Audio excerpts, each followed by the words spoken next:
안녕하세요. 김호준입니다. 지난 12월 29일 독일 사법부는 1942년부터 2년 동안 나치 수용소 아우슈비츠에서 경비원으로 일했던 오스카어 그레닝에게 징역 4년 실형을 선고했습니다. 아우슈비츠에 도착한 사람들이 플랫폼에 내려놓은 짐들을 수거한 역할을 했던 21살의 자신은 작은 톱니바퀴에 불과했다는 항변도, 96세 고령에게 4년형은 사형 선고와 같다는 어필도 소용이 없었습니다. 심지어 그레닝은 홀로코스트를 부정하는 사람들에게 학살이 실제 했다는 증언을 위해 자신의 과거를 스스로 드러낸 케이스입니다. 한국적 기준으로는 정상 참작의 여지가 있다 싶습니다만 독일 헌법재판소는 단호했습니다. 국가 권력에 의한 범죄는 아무리 시간이 흘러도 당사자가 뉘우치더라도, 단순히 지시를 따랐을 뿐이더라도 그 지위가 일개 말단일지라도 엄호를 처한다. 무려 75년 전에 단순 가담도 국가 권력의 범죄에 관한 한 그 개인이 미워서가 아니라 준엄하게 그 역사적 책임을 묻는 공동체의 정신, 지금 현재 대한민국에 가장 절실히 필요한 정신이죠. 뉴스공장은 올 한 해도 그 정신으로 그 현장에 가장 앞줄에 서 있겠습니다. 김어준 생각이었습니다. 시차 적응이 아직 안 돼가지고. 예, 하와이를 다녀오신 게 아니냐라는 의혹이 아주 큽니다. 혼자서만요. 그랬을 수도 있습니다. 네. 끝까지 행적을 밝히지 않으시는군요.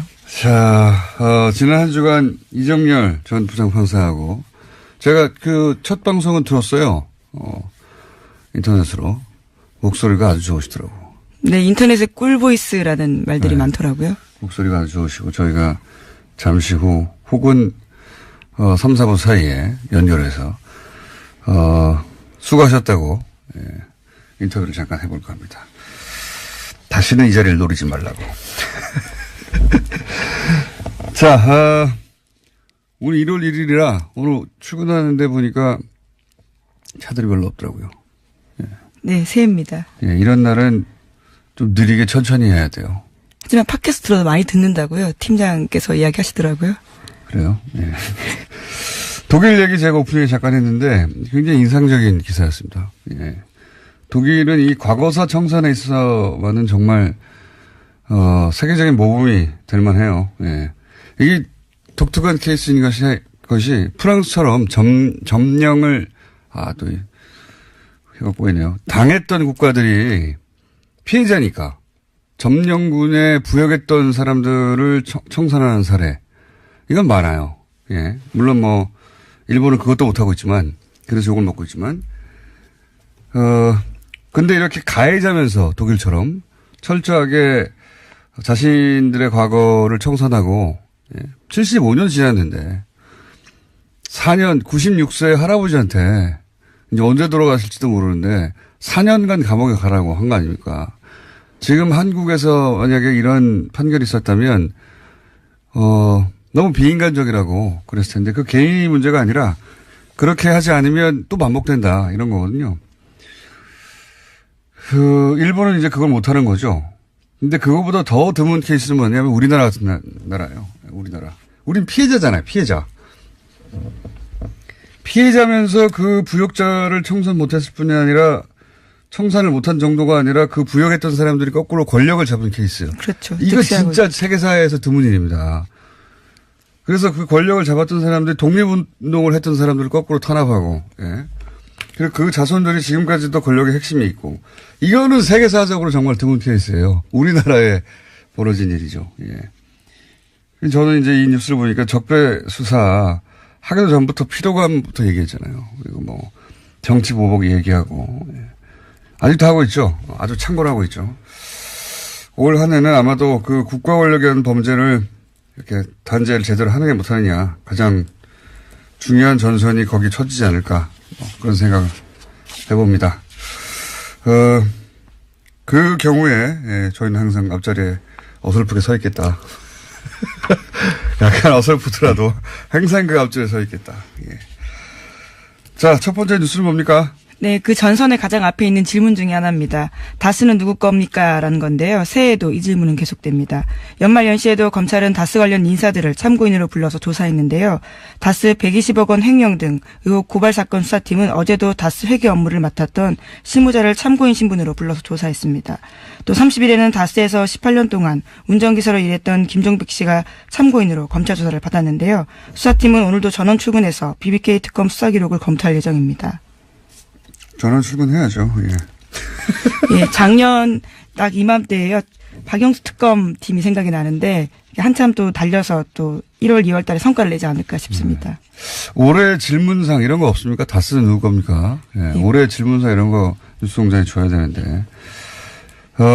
다스 관련해서는 뭐 저희가 지난 10월부터 주진희 기자와 함께 계속 떠들었던 내용이 이제야 이제 수사로 이어지고 또 다른 언론들도 열심히 이걸 추적하고 있는데 사실 다른 언론들도 추적하고 있었는데 내놓을 문서 같은 게 없었죠. 예. 9월입니까? 예. 저희 PD가 9월이라고 지금 잘난 척을 하고 있는데 10월이 아니라 9월부터. 근데 이제 기억을 되돌려 보시면 그때 나왔던 얘기들이 이미 다 나왔던 얘기들이 지금 뉴스화 되고 있는데 그중에서 아주 재밌는 것 중에 하나가 이겁니다. 최근에 나온 뉴스 중에 격리 직원 조아무개 씨 이야기. 네, 그렇죠. 120억대의 비자금이 다스에 있었는데 특검이 덮어줬다는 거죠. 예. 그런데 혼자 횡령했다라는 거죠. 그때 당시 그렇죠. 그때 당시 특검의 수사 결론은 뭐냐면 격리 직원 말단 직원인 조아무개 씨가 120억을 혼자 횡령을 했다. 그리고 그 혼자 횡령한 돈을 되돌려 놓았다가 당시 수사 결론인 거예요. 말하자면. 근데 이게 정말 말이 안 되는 게 그 120억대를 혼자 횡령할 수 있느냐. 이것도 말이 안 되지만 횡령할 수 있다 손 치더라도 횡령을 했던 사람을 잡았잖아요. 잡았는데 아무런 사법 조치도 없었어요. 그것도 이상하죠. 더더욱 이상한 것은 사법 조치가 없었다 하더라도 적어도 그 돈을 만지던 직원이 120억을 횡령했으면 그 직원이 더 이상은 돈을 만지기를 못하게 해야 되잖아요. 그 직원은 계속 그 일을 계속 합니다. 네, 다스 직원입니다. 네, 격리 직원 일을 계속 합니다. 예. 대단하지 않습니까? 이게 어떻게 가능합니까? 상식적으로 도저히 있을 수 없는 일이죠. 그 회사가 시킨 일이 아니면. 예. 근데 이제 지금 언론에서 보면 이 돈이 개인의 횡령금이냐 아니면 회사의 비자금이냐를 따져보고 있다라고 하잖아요. 예. 저는 이런 문구 자체가 너무 웃기다고 봅니다. 전 세계에서 우리나라뿐만 아니라 개인이 120억을 횡령했는데 아무런 조치도 없이 그냥 그 담당 업무를 계속하게 만드는 경우가 어디 있습니까? 이걸 뭘 들여다볼 필요가 있어요. 당연한 거지. 네, 그래서 자연스럽게 정호영 특검조차도 이제 고발된 사건에 관심이 쏠릴 수밖에 없는데요. 정호영 특검에 대해서는 공소시효가 2월 21일밖에 없습니다. 이런 관대함은 말이죠. 종교 단체에도 없는 거예요. 120억을 예를 들어서 교회나 절에서 횡령을 했는데 최소한 사법 처리는 하지 않더라도 그 일은 더 이상 못하게 해야죠. 돈을 120억을 횡령한 사람한테 어떻게 계속 그 일을 맡깁니까? 자, 그게 있고 또 120억 말고 140억을 되돌려받은 것. BBK 건이죠, 이건. 네, 이거는 서울중앙지검에서 하고 있습니다. 예. 크게 두 갈래로 가고 있는 건데 140억을 김경준 씨와 연루된 일이죠. 140억 원에서도 계속 떠들어댔는데 간단하게 요약하면 개인 투자자들이 되돌려받을 돈을 다스가 받아갔다는 건데 그 받아가는 과정에 청와대 민정수석실과 그리고 외교관이 동원됐다. 직권남용 이런 얘기죠. 특히 이때 주고받았던 문서가 존재하고 청와대와 다스 간에. 네, 시사인에서 보도했습니다. 네, 주진희 기자가 뉴스공장에 나와서 처음 공개하고 흔들었습니다. 여기서 보이지를 않았어요. 근데 비디오가. 게다가 그 문서를 당시 청와대에 근무했던 민정수석의 직원이 자신이 작성했다고 인정했어요. 주고받은 게 맞는 겁니다. 네, 이것도 입증하기가 그렇게 어렵지 않을 것이다. 자, 다음 수는 뭡니까?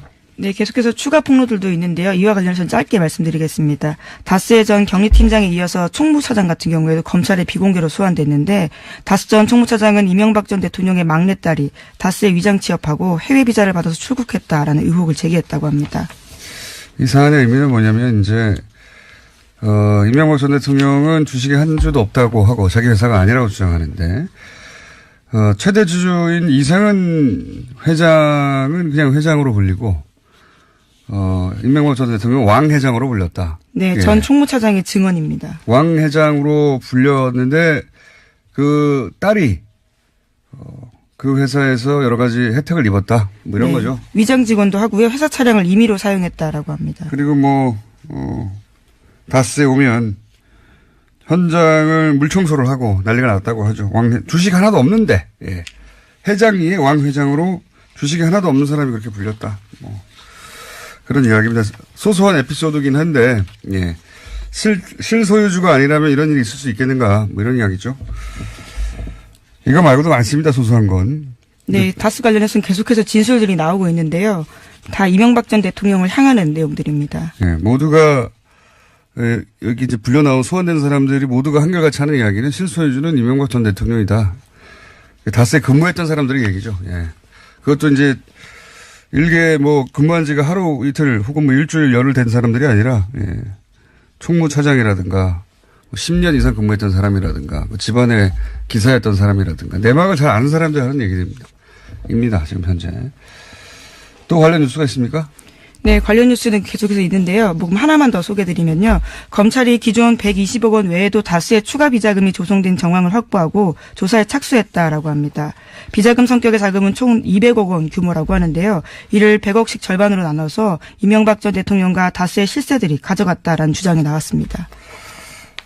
이건 이제 또 다른 200억입니다. 120억을 당시 2007년 8년 특검 때 발견하고 나서 경리가 개인이 해먹은 거네라고 결론 내고 돌려준 120억 말고 별개 200억이 또 있다. 예, 이것도 주진우 기자가 사실은 뉴스공장에서 얘기했는데 주진우 기자가 워낙 앞뒤 없이 얘기해가지고 너무 많은 사실을 알고 있다 보니까. 네. 매우 앞뒤 없이 얘기하는 사람의 돈이 뒤죽박죽으로, 내용이 전달이 됐는데, 이거 한번 다시 조만간 불러서 정리를 하겠습니다. 준준희 기자는 정리를 못할 거예요. 하지만 저희가 정리를 해드리겠습니다.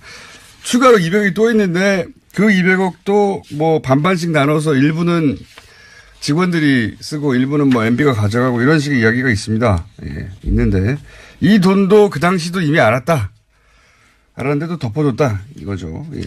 주진희 기자가 이번 주 내로 나와서 떠듬떠듬 말씀드릴 겁니다.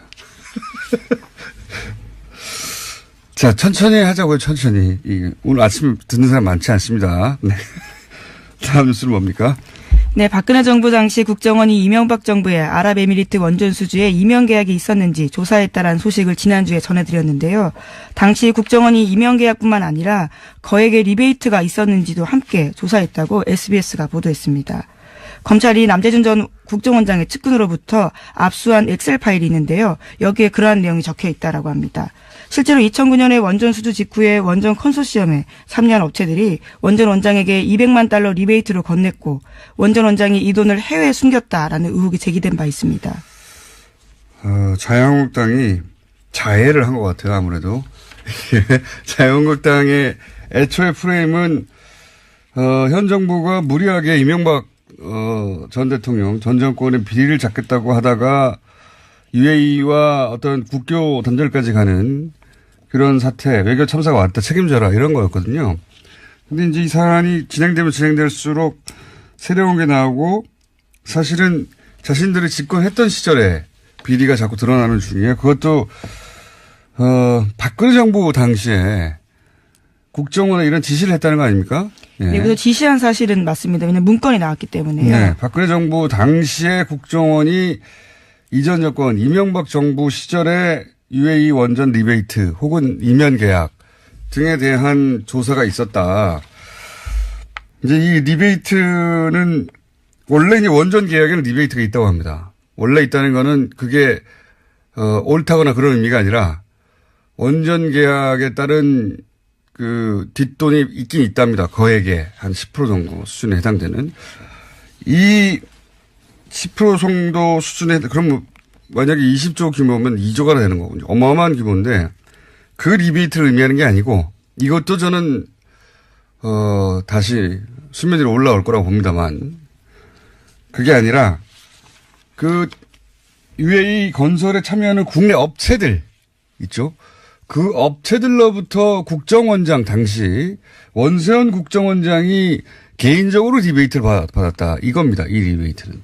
원전과 관련한 어마어마한 규모의 리베이트 이것도 분명히 존재하고 수면 위로 언젠간 올라올 거라고 보지만 그게 아니라 공사 참여한 우리 업체로부터 뒷돈을 받았다. 누가?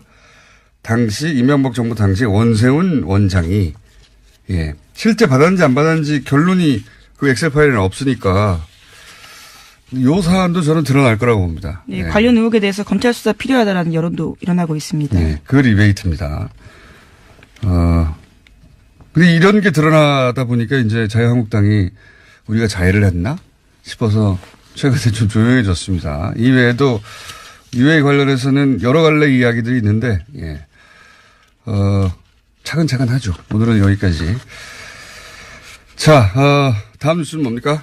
네, 이명박 정부의 해외 자원개발 사업에 앞장섰던 광물자원공사라는 공사가 있습니다.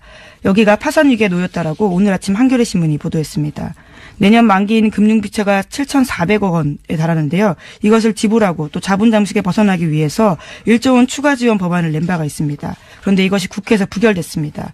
그래서 정부 지원 외에는 디폴트, 그러니까 채무 불이행 위기에 놓여서요. 벗어날 방법이 없다라는 겁니다. 야, 이것도 이제 이명박 정부 시절에 뿌려진 씨앗이죠. 예. 그 중에서도 다른 자원공사들도 난리예요. 난리인데 광물자원공사는 이제 더 이상 회생의 가능성이 없다. 예.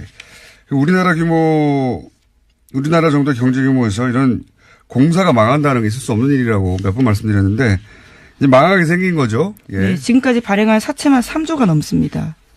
그런데 이제 이 중에 예를 들어서 멕시코의 볼레오 동광 사업 같은 경우 자세히 들여다보면 이건 투자 실패가 아니라 명백히 사기를 당했다 싶어요. 근데 더 자세히 들여다보잖아요. 사기를 단순히 당한 게 아니라 당하는 줄 알면서 당한 거 아닌가. 그러니까 우리 쪽에 누군가 공범이 있는 게 아닌가 이런 생각이 들지 않을 수가 없다. 요 볼레오 동광 사업 하나 너무 많은 사업이 있고 돈이 너무 많고 그리고 그 돈들의 갈래가 너무 많다 보니까 복잡해서 어느 순간 관심을 잃게 되거든요. 볼레오 동광 사업 하나만 저희가 자세히 조만간에 알려드리겠습니다. 얼마나 황당하고 이것은 사기를 당한 게 맞고 더 나아가서는 사기를 당하는 줄 알면서 당하는 게 아니었을까 싶은 정황이 상당히 많습니다. 예. 그건 저희가 다뤄볼게요. 이번 주가 됐건 다음 주가 됐건 조만간 다루겠습니다. 왜냐하면 그 볼레오 동광 사업에 물려서 지금 우리나라 공사 하나가 망하게 생겼거든요. MB정부 때 투자로 인해서. 자, 오늘은 여기까지 하겠습니다. 비자금이 다수에 있었는데 특검이 덮어졌다는 거죠. 예. 그런데 혼자 횡령했다라는 거죠. 그때 당시 그렇죠. 그때 당시 특검의 수사 결론은 뭐냐면 격리 직원 말단 직원인 조 아무개 씨가 120억을 혼자 횡령을 했다. 그리고 그 혼자 횡령한 돈을 되돌려 놓았다가 당시 수사 결론인 거예요. 말하자면. 근데 이게 정말 말이 안 되는 게 그 120억대를 혼자 횡령할 수 있느냐. 이것도 말이 안 되지만 횡령할 수 있다 손 치더라도 횡령을 했던 사람을 잡았잖아요. 잡았는데 아무런 사법 조치도 없었어요. 그것도 이상하죠. 더더욱 이상한 것은 사법 조치가 없었다 하더라도 적어도 그 돈을 만지던 직원이 120억을 횡령했으면 그 직원이 더 이상은 돈을 만지기를 못하게 해야 되잖아요. 그 직원은 계속 그 일을 계속 합니다. 네, 다스 직원입니다. 네, 격리 직원 일을 계속 합니다. 예. 대단하지 않습니까? 이게 어떻게 가능합니까? 상식적으로 도저히 있을 수 없는 일이죠. 그 회사가 시킨 일이 아니면. 예. 근데 이제 지금 언론에서 보면 이 돈이 개인의 횡령금이냐 아니면 회사의 비자금이냐를 따져보고 있다라고 하잖아요. 예. 저는 이런 문구 자체가 너무 웃기다고 봅니다. 전 세계에서 우리나라뿐만 아니라 개인이 120억을 횡령했는데 아무런 조치도 없이 그냥 그 담당 업무를 계속하게 만드는 경우가 어디 있습니까? 이걸 뭘 들여다볼 필요가 있어요. 당연한 거지. 네, 그래서 자연스럽게 정호영 특검조차도 이제 고발된 사건에 관심이 쏠릴 수밖에 없는데요. 정호영 특검에 대해서는 공소시효가 2월 21일밖에 없습니다. 이런 관대하면 말이죠. 종교 단체에도 없는 거예요.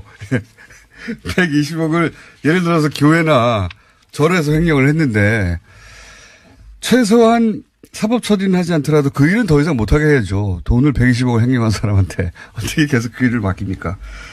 자, 그게 있고 또 120억 말고 140억을 되돌려받은 것. BBK 건이죠, 이건. 네, 이거는 서울중앙지검에서 하고 있습니다. 예.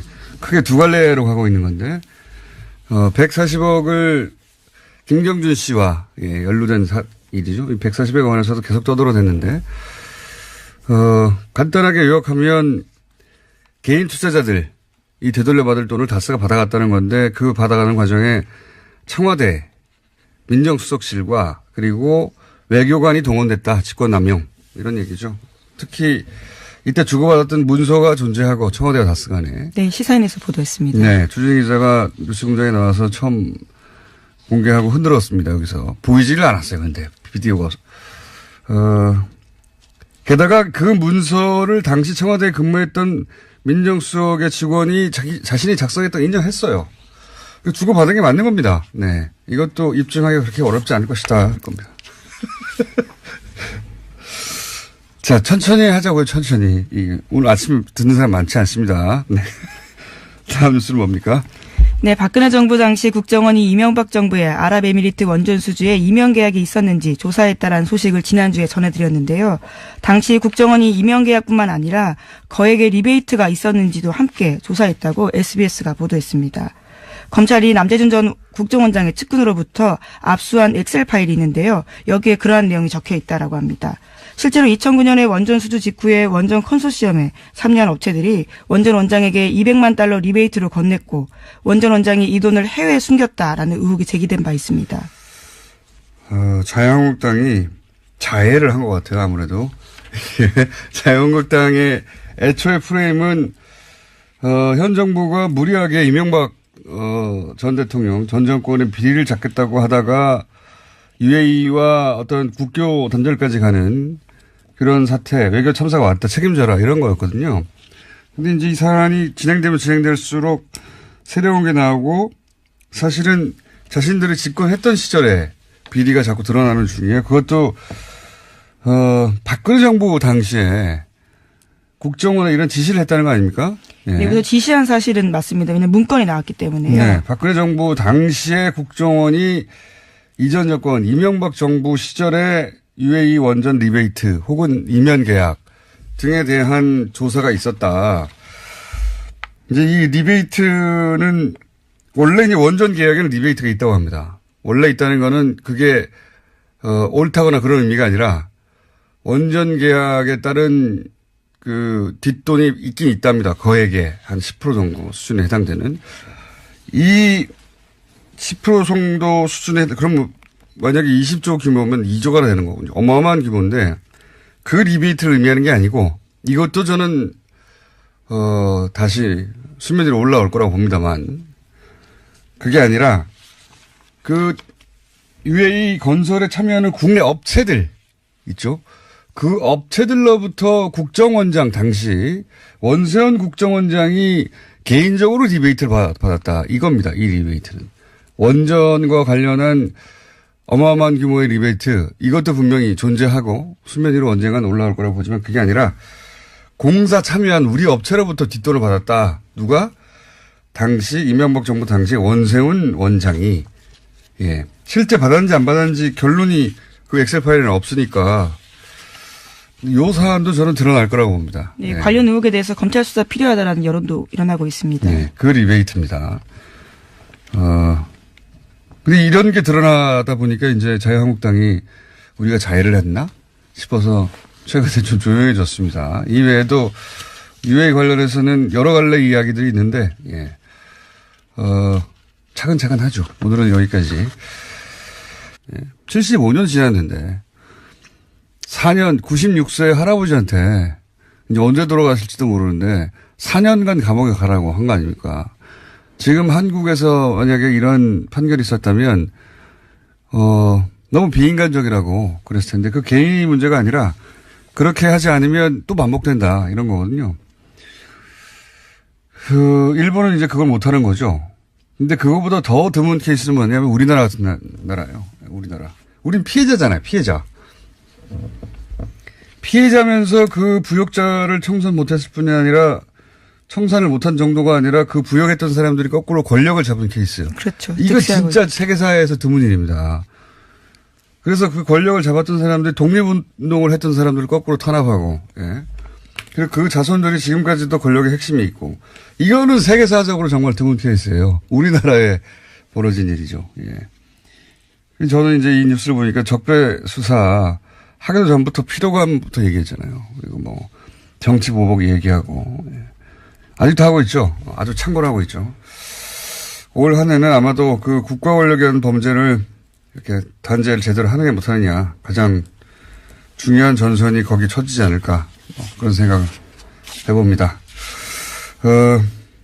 그 경우에 예, 저희는 항상 앞자리에 어설프게 서 있겠다.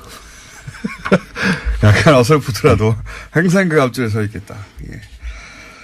자, 첫 번째 뉴스는 뭡니까? 네, 그 전선의 가장 앞에 있는 질문 중에 하나입니다. 다스는 누구 겁니까? 라는 건데요. 새해에도 이 질문은 계속됩니다. 연말 연시에도 검찰은 다스 관련 인사들을 참고인으로 불러서 조사했는데요. 다스 120억 원 횡령 등 의혹 고발 사건 수사팀은 어제도 다스 회계 업무를 맡았던 실무자를 참고인 신분으로 불러서 조사했습니다. 또 30일에는 다스에서 18년 동안 운전기사로 일했던 김종백 씨가 참고인으로 검찰 조사를 받았는데요. 수사팀은 오늘도 전원 출근해서 BBK 특검 수사 기록을 검토할 예정입니다. 전원 출근해야죠. 예. 예, 작년 딱 이맘때에요. 박영수 특검 팀이 생각이 나는데 한참 또 달려서 또 1월, 2월 달에 성과를 내지 않을까 싶습니다. 올해 질문상 이런 거 없습니까? 다스는 누구 겁니까? 예, 예. 올해 질문상 이런 거 뉴스공장에 줘야 되는데. 다스 관련해서는 뭐 저희가 지난 10월부터 주진희 기자와 함께 계속 떠들었던 내용이 이제야 이제 수사로 이어지고 또 다른 언론들도 열심히 이걸 추적하고 있는데, 사실 다른 언론들도 추적하고 있었는데, 내놓을 문서 같은 게 없었죠? 예. 9월입니까? 예. 저희 PD가 9월이라고 지금 잘난 척을 하고 있는데, 10월이 아니라 9월부터. 근데 이제, 기억을 되돌려 보시면, 그때 나왔던 얘기들이 이미 다 나왔던 얘기들이 지금 뉴스화 되고 있는데, 그 중에서 아주 재밌는 것 중에 하나가 이겁니다. 최근에 나온 뉴스 중에 격리 직원 조아무개 씨 이야기. 네, 그렇죠. 120억대에 자, 다음 뉴스는 뭡니까? 네, 계속해서 추가 폭로들도 있는데요. 이와 관련해서는 짧게 말씀드리겠습니다. 다스의 전 경리팀장에 이어서 총무차장 같은 경우에도 검찰의 비공개로 소환됐는데, 다스 전 총무차장은 이명박 전 대통령의 막내딸이 다스에 위장 취업하고 해외 비자를 받아서 출국했다라는 의혹을 제기했다고 합니다. 이 사안의 의미는 뭐냐면 이제 이명박 전 대통령은 주식에 한 주도 없다고 하고 자기 회사가 아니라고 주장하는데 최대 주주인 이상은 회장은 그냥 회장으로 불리고 이명박 전 대통령 왕 회장으로 불렸다. 네, 예. 전 총무차장의 증언입니다. 왕 회장으로 불렸는데 그 딸이 그 회사에서 여러 가지 혜택을 입었다. 뭐 이런 네, 거죠. 위장 직원도 하고요. 회사 차량을 임의로 사용했다라고 합니다. 그리고 다스에 오면 현장을 물청소를 하고 난리가 났다고 하죠. 주식 하나도 없는데, 예. 회장이 왕 회장으로 주식이 하나도 없는 사람이 그렇게 불렸다. 그런 이야기입니다. 소소한 에피소드긴 한데, 예. 실소유주가 아니라면 이런 일이 있을 수 있겠는가, 뭐 이런 이야기죠. 이거 말고도 많습니다, 소소한 건. 네, 다스 관련해서는 계속해서 진술들이 나오고 있는데요. 다 이명박 전 대통령을 향하는 내용들입니다. 예, 모두가, 여기 이제 불려 나온 소환된 사람들이 모두가 한결같이 하는 이야기는 실소유주는 이명박 전 대통령이다. 다스에 근무했던 사람들의 얘기죠. 예. 그것도 이제 일개 근무한 지가 하루 이틀 혹은 일주일 열흘 된 사람들이 아니라, 예. 총무차장이라든가 10년 이상 근무했던 사람이라든가 집안의 기사였던 사람이라든가 내막을 잘 아는 사람들이 하는 얘기입니다. 지금 현재. 또 관련 뉴스가 있습니까? 네, 관련 뉴스는 계속해서 있는데요. 뭐 하나만 더 소개해드리면요. 검찰이 기존 120억 원 외에도 다수의 추가 비자금이 조성된 정황을 확보하고 조사에 착수했다라고 합니다. 비자금 성격의 자금은 총 200억 원 규모라고 하는데요. 이를 100억씩 절반으로 나눠서 이명박 전 대통령과 다수의 실세들이 가져갔다라는 주장이 나왔습니다. 이거는 이제 또 다른 200억입니다. 120억을 당시 2007년 특검 때, 2007년 8년 특검 때 발견하고 나서 격리가 개인이 해먹은 거네라고 결론 내고 돌려준 120억 말고 별개의 200억이 또 있다. 예, 이것도 주진우 기자가 사실은 뉴스공장에서 얘기했는데 주진우 기자가 워낙 앞뒤 없이 얘기해가지고 너무 많은 사실을 알고 있다 보니까. 네, 매우 앞뒤 없이 얘기하는 사람의 돈이 뒤죽박죽으로 내용이 전달이 됐는데 이거 한번 다시 조만간 불러서 정리를 하겠습니다. 주진우 기자는 정리를 못할 거예요. 하지만 저희가 정리를 해드리겠습니다. 추가로 200억이 또 있는데 그 200억도 뭐 반반씩 나눠서 일부는 직원들이 쓰고 일부는 뭐 MB가 가져가고 이런 식의 이야기가 있습니다. 예, 있는데 이 돈도 그 당시도 이미 알았는데도 덮어줬다 이거죠. 예. 주진우 기자가 이번 주 내로 나와서 떠듬떠듬 말씀드립니다. 안녕하세요, 김호준입니다. 지난 12월 29일 독일 사법부는 1942년부터 2년 동안 나치 수용소 아우슈비츠에서 경비원으로 일했던 오스카어 그레닝에게 징역 4년 실형을 선고했습니다. 아우슈비츠에 도착한 사람들이 플랫폼에 내려놓은 짐들을 수거한 역할을 했던 21살의 자신은 작은 톱니바퀴에 불과했다는 항변도, 96세 고령에게 4년형은 사형 선고와 같다는 어필도 소용이 없었습니다. 심지어 그레닝은 홀로코스트를 부정하는 사람들에게 학살이 실제 했다는 증언을 위해 자신의 과거를 스스로 드러낸 케이스입니다. 한국적 기준으로는 정상 참작의 여지가 있다 싶습니다만 독일 헌법재판소는 단호했습니다. 국가 권력에 의한 범죄는 아무리 시간이 흘러도 당사자가 뉘우치더라도 단순히 지시를 따랐을 뿐이더라도 그 지위가 일개 말단일지라도 엄호를 처한다. 무려 75년 전에 단순 가담도 국가 권력의 범죄에 관한 한 그 개인이 미워서가 아니라 준엄하게 그 역사적 책임을 묻는 공동체의 정신. 지금 현재 대한민국에 가장 절실히 필요한 정신이죠. 뉴스공장은 올 한 해도 그 정신으로 그 현장에 가장 앞줄에 서 있겠습니다. 김어준 생각이었습니다. 시차 적응이 아직 안 돼가지고. 예, 하와이를 다녀오신 게 아니냐라는 의혹이 아주 큽니다. 혼자서만요. 그랬을 수도 있습니다. 네. 끝까지 행적을 밝히지 않으시는군요. 자, 지난 한 주간 이정열 전 부장판사하고 제가 그 첫 방송은 들었어요. 인터넷으로. 목소리가 아주 좋으시더라고요. 네, 인터넷에 꿀보이스라는 말들이 네. 많더라고요. 목소리가 아주 좋으시고 저희가 잠시 후 혹은 3, 4부 사이에 연결해서 수고하셨다고 인터뷰를 잠깐 해볼까 합니다. 다시는 이 자리를 노리지 말라고. 자, 오늘 1월 1일이라 오늘 출근하는데 보니까 차들이 별로 없더라고요. 네, 새해입니다. 예, 이런 날은 좀 느리게 천천히 해야 돼요. 하지만 팟캐스트로 많이 듣는다고요. 팀장께서 이야기하시더라고요. 그래요? 예. 독일 얘기 제가 오프닝에 잠깐 했는데 굉장히 인상적인 기사였습니다. 예. 독일은 이 과거사 청산에 있어서는 정말 세계적인 모범이 될 만해요. 예. 이게 독특한 케이스인 것이 프랑스처럼 점령을 또 해가 보이네요. 당했던 국가들이 피해자니까 점령군에 부역했던 사람들을 청산하는 사례 이건 많아요. 예. 물론 뭐 일본은 그것도 못하고 있지만 그래서 욕을 먹고 있지만 근데 이렇게 가해자면서 독일처럼 철저하게 자신들의 과거를 청산하고